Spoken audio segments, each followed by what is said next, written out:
오늘은 수련회 이후에 우리의 신앙, 영적인 변화에 대해 한번 나눠보도록 하겠습니다. 저희가 수련회 마지막 밤에 말씀드렸듯이 우리는 수련회 때 받은 은혜, 그죠? 성령 충만함, 지속적으로 받길 원해요. 그죠? 하나님과 함께 하신 이런 것들, 내 삶에 가득 넘치길 원하고 날마다 매 순간 하나님 말씀 의지하면서 말씀대로 살길 원해요. 내 삶에서 승리하는 삶을 살길 원한다고요. 하지만 그렇다고 해서 우리가 죄를 안 짓는 것도 아니고 유혹이 안 찾아오는 것도 아니에요. 다시 한번 수련회를 통해서 우리의 믿음이 완전히 자라서 하나님 저 말씀 날마다 읽고 기도도 매일 열심히 하고 주를 섬기면서 찬양하겠습니다. 이런 고백들을 드렸지만은 매일 성령 충만케 해주시옵소서 이런 기도를 드렸지만 우리는 현실 앞에서 또 한 번 넘어지게 된다라는 것이 그죠? 아니에요? 여러분 수련회 갔다 와서 금요일 토요일 물론 금요일 뭐 하루 종일 잤다 쳐더라도 토요일날 뒤에 앉았다 손. 근데 이거는 가능할 수도 있어. 토요일날에 뒤에 앉을 수 있어. 수련회 빨이 있어서 뒤에 앉을 수 있어. 근데 아무튼 순간적인 유혹들이 또 찾아올 때도 많다 이 말이거든요. 그러니까 마치 롤러코스터처럼 내 신앙이 쭉 올라갔지만은 다시 한번 또 올라가기 위해서 내려가는 것처럼 완전히 밑바닥을 찍어 나를 또 깊은 절망 속으로 내던져질 때가 더 많다는 것이에요. 여러분 앞으로 이제 일주일 이번 주 또 살다 보면은 학원에 또 스케줄에 치이고 친구들이랑 또 놀다 보면은 원래 습관들이 또 돌아옵니다. 그죠? 입술로는 하나님께 고백했지만 그렇지 못하는 내 모습들을 바라볼 때 사랑을 말한다고 약속했지만 하나님과 가족과 또 싸우게 돼요. 부모님이랑 다투고 형제 자매들이랑 안 좋은 말 감정적으로 대하게 되고 하나님을 또 의지한다 했지만은 성령님을 내 안에 오신다고 말했지만은 수련회 이후에 현실로 돌아오 곧바로 그리웠던 세상의 달콤한 맛에 또 넘어가게 돼요. 어쩌면 내 신앙의 이 기복이 너무나도 롤러코스터처럼 왔다 갔다 딱 너무나도 심하니까 이름을 바꿔야 돼. 김기복.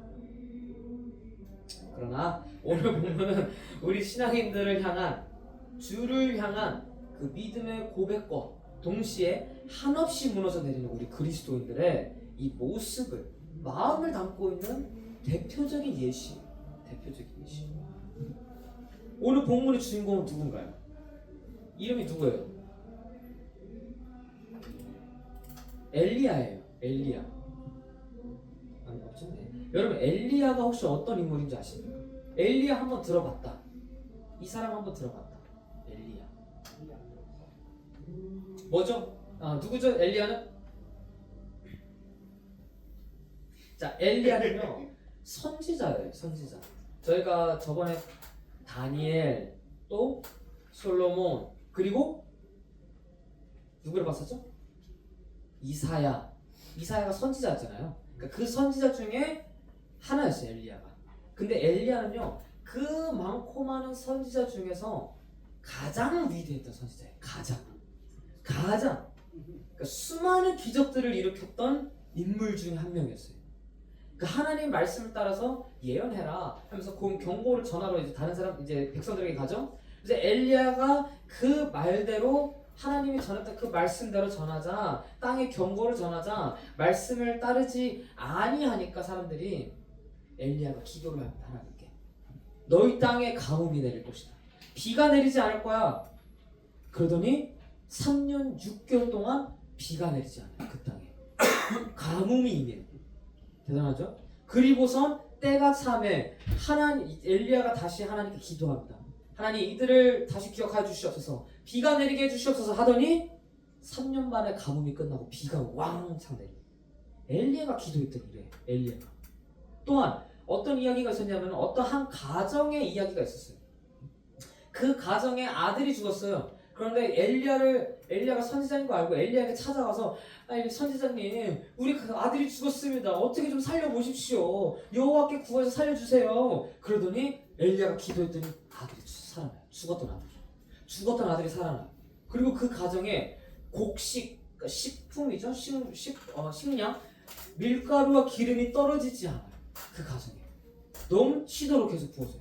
그런 기적들이 일어나요. 또한 오늘 본문 바로 직전에 18장이죠. 오늘은 19장인데 바로 직전에 18장에 엘리야 어떤 사건이 있냐면은 엘리야와 우상 숭배 선지자들의 대결이 펼쳐져요. 어떤 신이 맞냐? 라는 그 대결이 펼쳐져요. 가짜 선지자 450명, 바알 선지자가 450명, 아세라 선지자가 400명, 850명이었어요. 850명 대 1.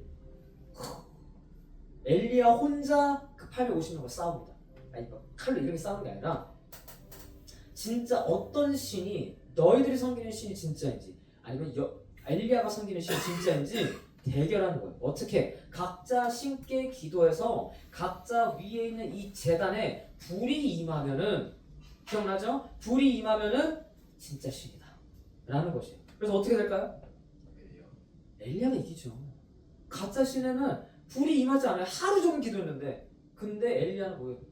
기도하자마자 바로 불이 빵! 성령의 불이 딱 내리자마자 바로 증명된 거예요. 그로 인해 우상 숭배 선지자들이 거짓이라는 게 들통이 납니다. 그래서 엘리야가 싹 다 죽여버려요. 거짓 선지자 다 죽여버려요. 또한 엘리야는요 하나님의 직접적인 음성과 하나님과의 직접 직면했던 사람이었어요. 그리고 구약 성경에서 죽음을 경험하지 않고 곧바로 예수님과 같이 승천해서 천국에 올라가는 인물이 총 2명이 나와요. 구약 성경에. 그 중에 한 명이 에녹이라는 사람이고 그 나머지 한 명이 엘리야예요. 엘리야는 이 땅에서 죽음을 본 적이 없는 사람이에요. 죽음을 경험한 적이 없는 사람이에요. 그냥 이 상태에서 바로 하나님이 오셔가지고 마차를 끌고 와가지고 말을 타고 와가지고 구름을 해오리를 일으키며 엘리야를 그 천국으로 보내버려요. 승천해 그 자리에. 그랬던 사람이에요. 엄청난 경험 아니에요? 그죠? 엘리야는 죽지 않았어요. 또한 신약에서 엘리야는 어떤 인물이었냐면은 예수님께서 자신의 수제자들 베드로, 요한, 야고보 이 3명만 데리고 산으로 올라가요. 그때 예수님이 그 3명한테 자신의 형체를 보여주십니다. 본래의 모습을 보여주세요. 예수님이 인간의 모습으로 오셨죠? 그 인간의 모습이 아닌 신의 모습, 하나님의 모습을 보여줘요. 그때 하나님께서 이 세상을 창조하셨던 그 모습으로 변화해서 막 빛이 엄청나는 거예요. 빛이. 그 광채가 너나도 나니까 막 쳐다볼 수가 없는 거예요. 정말로 눈이 떠지지 않는 거예요. 너무 밝으니까. 그때 그때 베드로, 요한, 야고보가 놀라가지고 눈을 뜰 수 없자 엎드려 하나님 예수님을 경배합니다. 그리고 그때 예수님께서 그 빛으로 변화하실 때 같이 환상으로 나타났던 이 2 인물이 있어요. 누굴까요? 엘리야랑 와. 자, 모세는요 구약에서 율법을 대표했던 인물이에요. 그리고 엘리야는요 선지자를 대표했던 인물이에요. 그래서 모세와 엘리야가 그 환상 가운데 나왔어요. 그러니까 이만큼 어찌 보면 엘리야는 이만큼 엄청난 인물임을 알 수 있어요. 장난 아니에요. 그냥 뭐만 했다 하면 하나님께서 빵 임하고 그냥 뭐 하나님의 그 죽음도 면치 않고 하나님과의 그 환상 속에서 구름을 타고 천국으로 올랐던 자예요. 하나님의 특별한 만지심이 있었던 자, 하나님의 특별한 부르심과 선택했던 자, 그리고 믿음의 사람이었던 것이죠. 그러나 오늘 본문은요 그러한 믿음의 사람, 그러한 특별한 경험을 했던 엘리야조차 신앙이 무너졌음을 볼 수 있어요. 오늘 본문은 그 얘기예요. 그 엘리야조차도 신앙이 무너졌어요. 그 엘리야조차도 우리처럼 넘어졌어요. 무너져 버렸어요. 하나씩 밑바닥을 치며 하나님께 저 여기서 그만두고 싶습니다. 포기를 선언했던 사람이에요. 하나님이 그를 선택했다 해서 그가 특별해진 게 아니라 우리와 같이 똑같은 사람이에요. 그 상태에서 우리를 부르셨고 엘리야도 우리와 같은 사람이기 때문에 그 또한 넘어졌다는 것이에요. 아까 거짓 선지자들 갖다 싸우다가 그 거짓 선지자들이 다 죽었다고 말씀드렸죠? 그 죽고 난 뒤에 그 모습을 보고도 왕과 왕비는 회개하지 않았어요. 오직 여호와의 제단에만 불이 임한 걸 보면서도 불구하고 회개하지 않았어요. 그리고 나서 왕비는요 오히려 그 모습을 보고 분에 차서 엘리야를 죽이겠다고 선포합니다. 1절에 나오죠. 엘리야가 이세벨을 향하여 보아하니 이세벨이 엘리야를 죽이겠다고 말합니다. 그지? 이전에 나옵니다. 내가 내일 이맘때는 반드시 내 생명을, 엘리야의 생명을 저 사람들 중에 한 명 사람과 같이 하느니.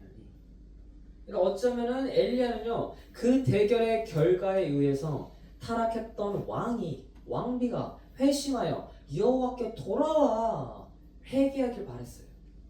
그걸 기대했었어요. 됐다. 이제 백성들이 주께 돌아오겠구나.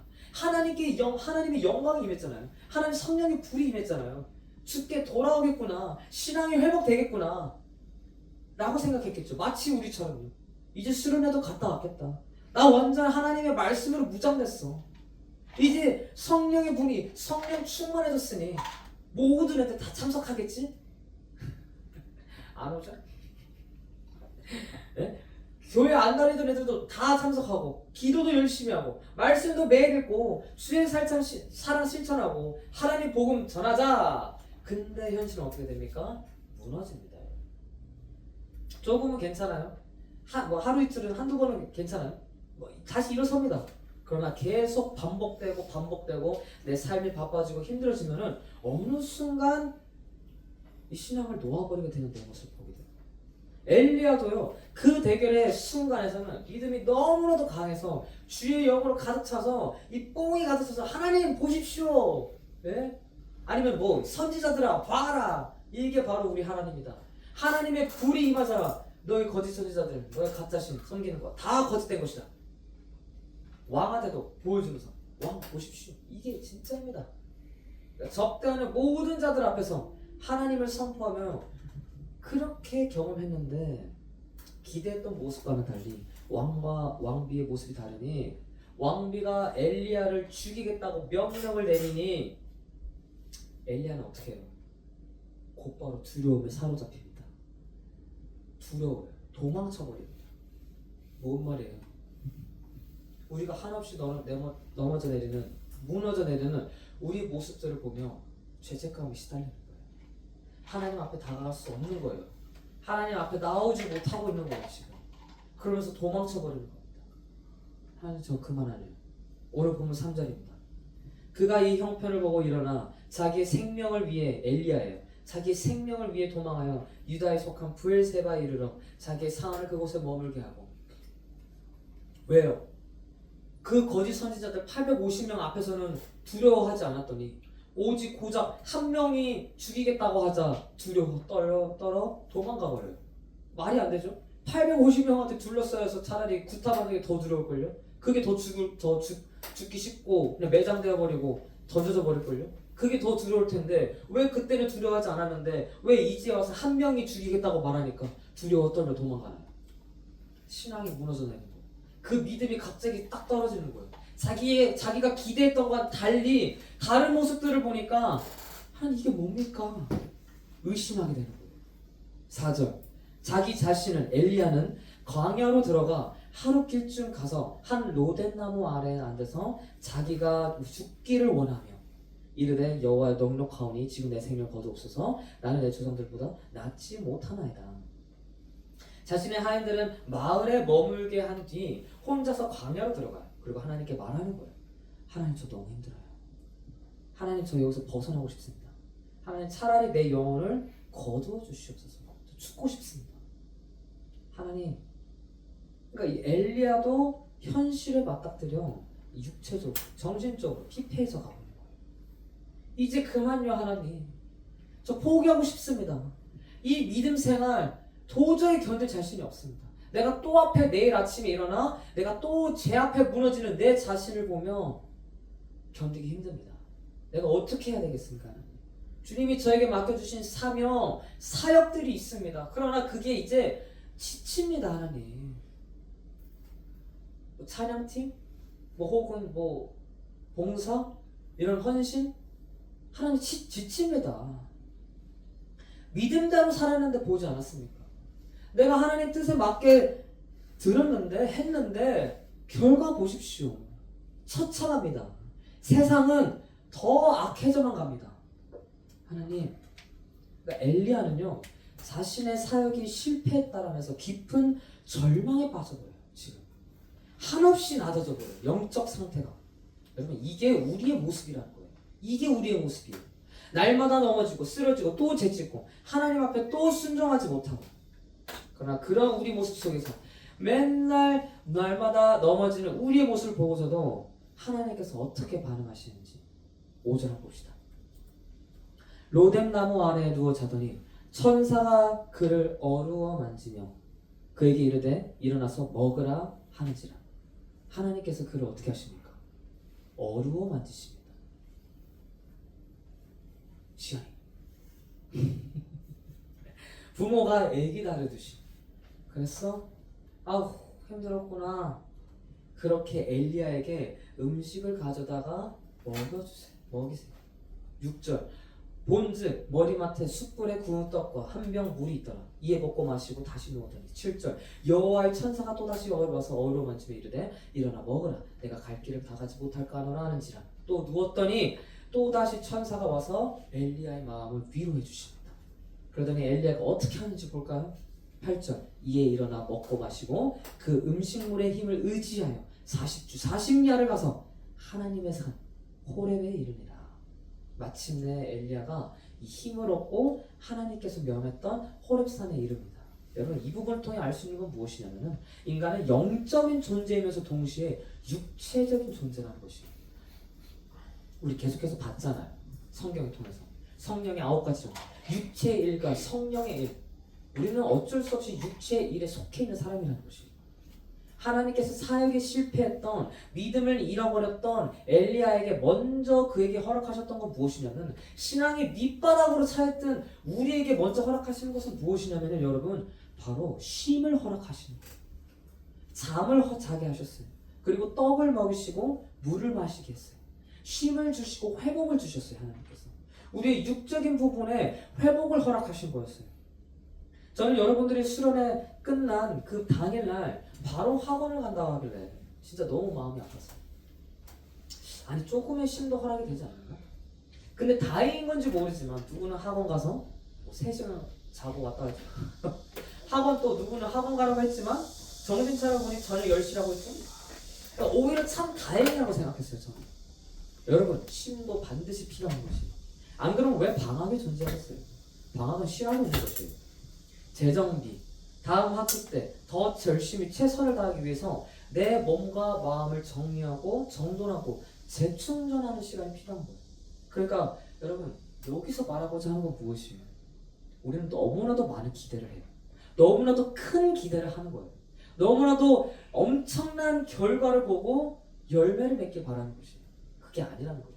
하나님께서 우리에게 바라는 것은 우리가 신앙생활을 하면서 잘하려고 애쓸 필요가 없어요.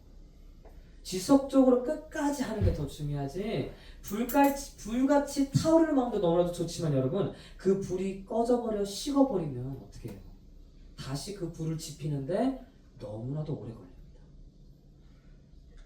여러분 수련회 끝난 이 지금이 딱 이 타이밍이에요. 수련회에서 우리의 신앙이 자라지 않습니다.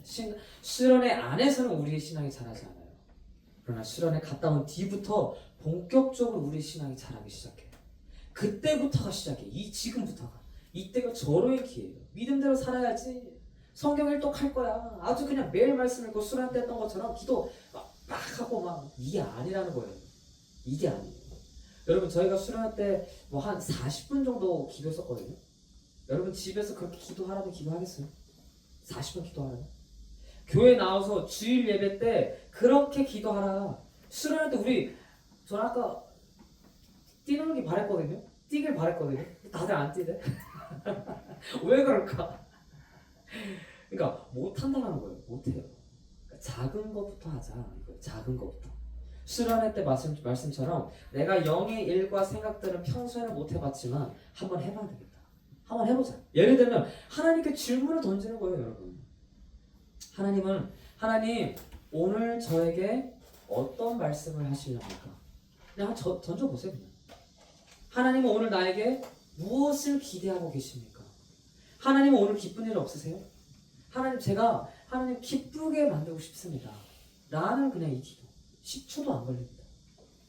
그러니까 기도도 이 10초를 할 때 제대로 드리는 거예요. 짧더라도 하루의 시작이든 하루의 끝이든 진심을 다해 드리는 것입니다. 오늘 하루 잘 버티게 해주시면 감사합니다. 내일 또한 아침에 일어나 주를 찾게 도와주세요 하나님. 그러니까 뭐예요?